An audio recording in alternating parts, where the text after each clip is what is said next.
दोस्तों, हीराबेन के अंतिम संस्कार में हजारों बड़े बड़े हस्तियां पहुंचे हैं। अंतिम संस्कार के समय एक मोदी एक आम इंसान की तरह ही दिखे, जो दिखाता है कि एक बेटे का प्यार एक माँ के लिए अनंत होता है।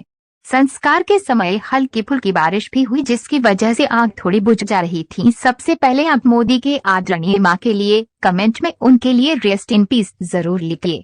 दोस्तों, पीएम मोदी ने अपनी माँ के बारे में और क्या कुछ बोल वो आपको थोड़ी डिटेल्स में बताता हूँ, जिसे सबको सुनना चाहिए। अभी हाल ही में पीएम मोदी जी ने एक ब्लॉग लिखकर अपनी प्राइवेट लाइफ के बारे में बताया था, जिसमें वो अपनी माँ का भी जिक्र किए थे। क्या था वो बात, वो आपको बताता हूँ। पीएम मोदी ने अपने ब्लॉग में लिखा था कि संपर्क में आए हर व्यक्ति की चिंता व देखभाल करना माँ के स्वभाव में था। हीराबा मेरे दोस्तों के प्रति भी ऐसा ही भाव रखती थी। इसी ब्लॉग में प्रधानमंत्री ने अपने बचपन के दोस्त अब्बास का भी जिक्र किया था। अब्बास के पिता नरेंद्र मोदी के पिता के मित्र थे। अब्बास पीएम मोदी के साथ ही रहते थे। पीएम मोदी ने बताया था कि माँ हीराबेन ने अब्बास को भी बेटे की तरह ही पाला पोसा। ब्लॉग में पीएम ने लिखा था, हमारे घर के आसपास जब भी कोई साधु संत आते थे तो माँ उन्हें घर बुलाकर भोजन अवश्य कराती थी। जब वो जाने लगते तो माँ अपने लिए नहीं बल्कि हम भाई बहनों के लिए आशीर्वाद मांगती थी। उनसे कहती थी है कि मेरे संतानों को आशीर्वाद दीजिए कि वो दूसरों के सुख में सुख देखें और दूसरों के दुख से दुखी हों।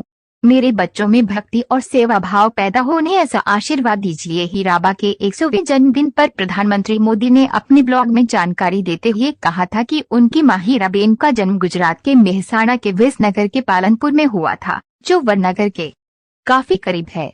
छोटी सी उम्र में उसने अपनी माँ को स्पेनिश फ्लू महामारी में खो दिया। हीराबेन को अपनी माँ का चेहरा या उनकी गोद का आराम भी याद नहीं है। उसने अपना पूरा बचपन अपनी माँ के बिना बिताया। वह अपनी माँ की गोद में हम सब की तरह आराम नहीं कर सकती थी। वह स्कूल भी नहीं जा सकती थी और पढ़ना लिखना सीख सकती थी।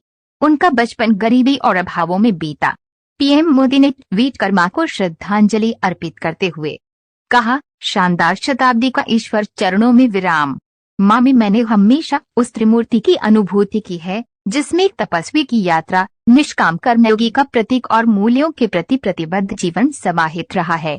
मैं जब उनसे 100वें जन्मदिन पर मिला तो उन्होंने एक बात कही थी, जो हमेशा याद रहती है कि काम करो बुद्धि से और जीवन जियो शुद्धि।